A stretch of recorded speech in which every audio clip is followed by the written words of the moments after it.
Can you read this letter? It's very important. The little girl's voice trembled so softly that most people in the crowded hospital lobby never even looked up. But Daniel Harper did. Maybe it was because the words sounded strange coming from someone so small. Maybe it was because she stood there alone in oversized sneakers and a faded yellow hoodie, clutching a wrinkled envelope against her chest like it was the only thing keeping her together. Or maybe it was because Daniel had spent the last 10 years becoming the kind of man who ignored everything human, and something inside him suddenly hated that fact. He paused beside the revolving doors of St. Mary's Medical Center, irritation still tight in his jaw from the phone call he'd just ended. A billion-dollar merger was collapsing. His board was furious. Reporters were waiting outside. And somewhere upstairs, his estranged father was dying. Daniel didn't have time for little girls with letters, yet he stopped anyway. The child looked no older than 8. Her dark curls were tangled, and her eyes carried the kind of exhaustion children should never know. She held out the envelope toward him with shaking fingers. "Please," she whispered. "I don't know how to read all the words." Daniel glanced around. "Where are your parents?" The question changed her face instantly. Not anger, not fear, just sadness so deep it didn't belong on a child. "My mommy can't wake up anymore." The noise of the hospital seemed to disappear. Daniel swallowed slowly. "What's your name?" "Sophie." "And your mother?" "She's upstairs." Something tightened painfully in his chest. He should have called a nurse. Should have walked away. Should have remembered who he was.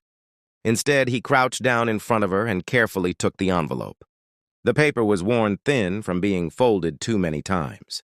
Across the front, in messy handwriting, were the words, "For Sophie, when I can't speak anymore." Daniel hesitated. "You want me to read it to you?" She nodded. He opened the letter carefully. The handwriting inside was uneven, as if written by someone struggling to hold the pen steady. Daniel began quietly. "My sweet Sophie, if someone is reading this to you, it means I couldn't stay long enough to say goodbye properly." His voice nearly failed on the first sentence.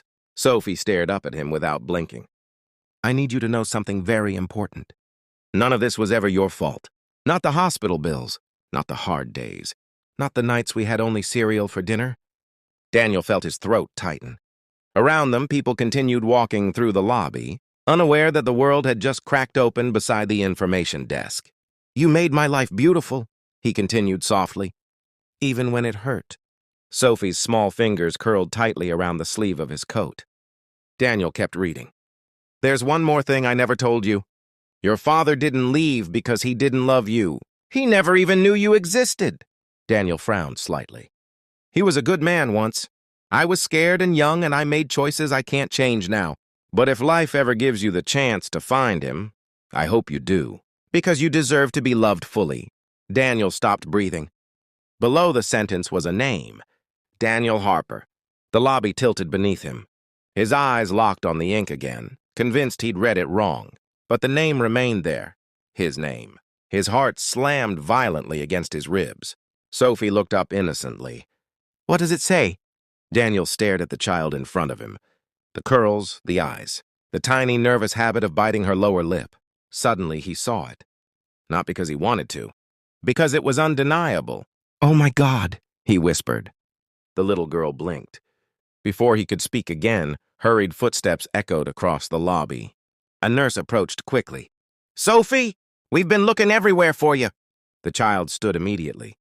"Is Mommy awake?" The nurse's expression answered before her words did. "No, sweetheart." Sophie's face crumpled. Daniel felt something inside himself break open in a way he hadn't experienced since childhood. The nurse gently touched Sophie's shoulder. "You can come upstairs now." Sophie looked back at Daniel. For reasons he couldn't explain, she reached for his hand. And Daniel Harper, the ruthless CEO known across New York for firing employees without emotion and crushing competitors without mercy, let her hold it. The funeral took place 3 days later under freezing rain. Daniel stood in the back, wearing a black coat he barely remembered putting on. Only 7 people attended, a mother and daughter from the apartment building, 2 nurses, an elderly pastor, a social worker, and Daniel. He watched, Sophie stand beside the casket, clutching the stuffed rabbit someone had given her. She looked impossibly small. The social worker quietly explained the situation afterward. "No immediate family," she said gently. "We'll place her temporarily until foster arrangements are finalized." Daniel stared at Sophie across the cemetery. Temporary. The word hit him harder than expected. He thought about his own childhood. Boarding schools, cold mansions. Parents, too, distracted to notice loneliness hardening inside their son. He remembered promising himself long ago that emotions only made people weak. Yet this tiny girl had shattered defenses billion-dollar lawsuits never could. "She can stay with me tonight," he heard himself say. The social worker blinked. "Mr. Harper, are you certain?" "No, not even remotely." But Sophie looked up at him then with those same terrified eyes from the hospital lobby, and Daniel nodded anyway. His penthouse frightened her at first. She stood near the doorway clutching her backpack, while staring at the enormous windows overlooking Manhattan. "It's too high," she whispered. Daniel almost smiled. "Yeah, I guess it is." He had no idea what children ate, where they slept, or how to comfort them when nightmares woke them at 2 a.m. The first night, Sophie cried silently beneath the blankets because she missed her mother.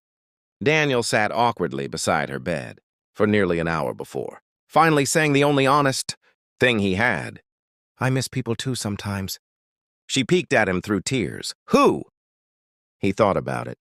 The father he never forgave. The mother too distant to love properly. The younger version of himself he'd buried beneath ambition. People I should have held on to better. Sophie reached out carefully and placed her tiny hand over his. That single gesture nearly destroyed him. Weeks passed. Then months. Daniel learned how to braid messy curls through YouTube videos. He learned that pancakes could absolutely count as dinner sometimes. He learned that little girls ask impossible questions at bedtime. "Do you think Mommy can still see me?" He had stared into darkness for a long moment before answering. "I think love doesn't disappear." And somehow he meant it. For the first time in years, Daniel started leaving work early. He canceled meetings to attend school plays. He stopped screaming at employees. He created a medical fund through his company for struggling families drowning in hospital debt. His board members were stunned. One executive finally asked him bluntly, "What happened to you?" Daniel glanced at the photo sitting on his desk. Sophie smiling with missing front teeth while ice cream covered her cheeks. "Someone reminded me I was human." But the real change came on a snowy December evening. Daniel found Sophie sitting quietly by the window holding her mother's old letter. "Can you read it again?" she asked softly. He sat beside her and unfolded the paper carefully. This time, when he reached the final lines, his voice cracked completely. "And Sophie, if you ever meet your father, tell him I never hated him. I just wanted you both to have a chance at happiness." Daniel lowered the page slowly. For a long time, neither of them spoke. Then Sophie looked up at him. "Are you really my dad?" The question shattered every wall he had left. Daniel's eyes filled instantly. "Yes," he whispered. She studied him carefully. "Are you going to leave too?" A year earlier, Daniel Harper would have avoided the question, avoided the attachment, avoided the responsibility. Instead, he pulled her gently into his arms. "No," he said, holding her tighter than he thought possible.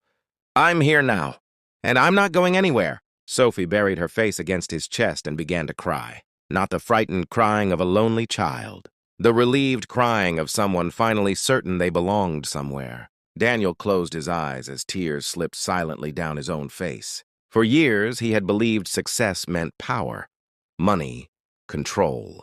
But none of those things had ever filled the emptiness inside him. A little girl with a wrinkled letter had done that in a single moment. And somewhere in the quiet afterward, Daniel finally understood something his billions never taught him. Sometimes the people who save us are the ones we were supposed to save all along.